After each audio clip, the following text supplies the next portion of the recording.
Hi, good morning. It is quite the blustery morning here in Stillicum. And actually, I think most of the Puget Sound today, um, a pressure system rolled in and it's making for quite a windy morning and afternoon. They say it's supposed to last until I think 6 o'clock tonight. I'm not really sure. Anyway, I found all my flashlights, so I think we'll be okay. I wanted to hop on here really fast and go over some of the most recent real estate restrictions that have come about due to Governor Inslee's latest mandate for COVID-19. To be honest, not much has changed, but there are a couple things that we'll want to be mindful of. And if you're already working with a broker or an agent, make sure that they have educated you on some of these things and that they're adhering to these guidelines because they are important and we can assess some pretty hefty fines if we don't follow the restrictions and the guidelines. So if you have any questions about anything or need more clarification, just let me know and I'm happy to answer them. Just send me a message or comment below and I'm happy to clarify. Okay, so there's three things that are new to the mandate, specifically from the one 2 days ago. But the ones that I'll list at the end are actually, they've been in effect for a while, but I wanted to touch base on those as well, just as a reminder. Okay, so number one, probably the biggest change to us as real estate professionals is that we can no longer do open houses in person. Um, and if this sounds weird, it is because we just recently were allowed to do them again. And before that, we weren't allowed to do them. So when in March, when all of this happened, they restricted us from doing in-person open houses. So all of this was obviously to stop the spread of COVID or to attempt to help slow the spread of COVID. And so we weren't allowed to do open houses for quite a while. And then recently, in the last few months, they had allowed us to do them again.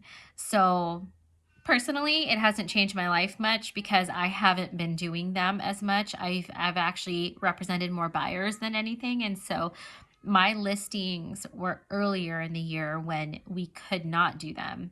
So again, personally, it's not a huge change for me. But that is probably the biggest change is that we can't do in-person open houses at this time until at least December 14th. Second change is the brokers, real estate agents, and managing brokers should work from home as much as possible. Most agents I know do that anyway, but a lot do work out of real estate offices. So as a client, that probably isn't going to affect you too much, but it's just something to know. And then third, real estate offices themselves are to be closed to the general public and maintain a 25% occupancy with the brokers that actually do work out of the offices. My office, I rarely went in there unless I had to grab something, but they did have a few people working in there from time to time. And so I'm pretty sure that they have been maintaining at least at max 25% maximum occupancy anyway. So those are the three major changes, those that have come into effect since the 15th. The following things I'm going to talk about are things that are already in effect. So number one, in-person activities, including showing appointments, appraisals, inspections, all of that has to be by appointment. I know that sounds like a big duh, but back before COVID, if you had a vacant home and you wanted to go show it to a client, you didn't have to technically make an appointment. You could just go and see it. Your agent could just take you to the house and go see it. Hi, Lily. Can you please go away? No, I'm on a video. And that's my daughter. I have asked her not to be in my video, but she's going to try to creep around the corner, I'm sure. Anyway, so sorry. So vacant homes, you used to be able to go and just show the house, but everything, including vacant homes, you have to have an appointment. And obviously, if someone is still living in a house, you want to make an appointment. Your agent wants to make that appointment for you. And a lot of that is so that we can make sure we trace anything. So if somebody ended up getting COVID, we could easily see who was there and we could obviously notify all the correct parties. Second, face coverings still have to be worn at all times by the agents, the brokers, the clients, the inspectors, the stagers, like any third party entity. At a site has to wear a face covering, and honestly, they're also not allowing brokers to provide services to clients if they're not wearing a face mask. So I know that stinks.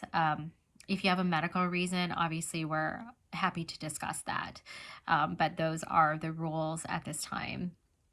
Okay, third, no more than 5 people in addition to the broker. So 6 people total, if you've got a family, can be on site at any time.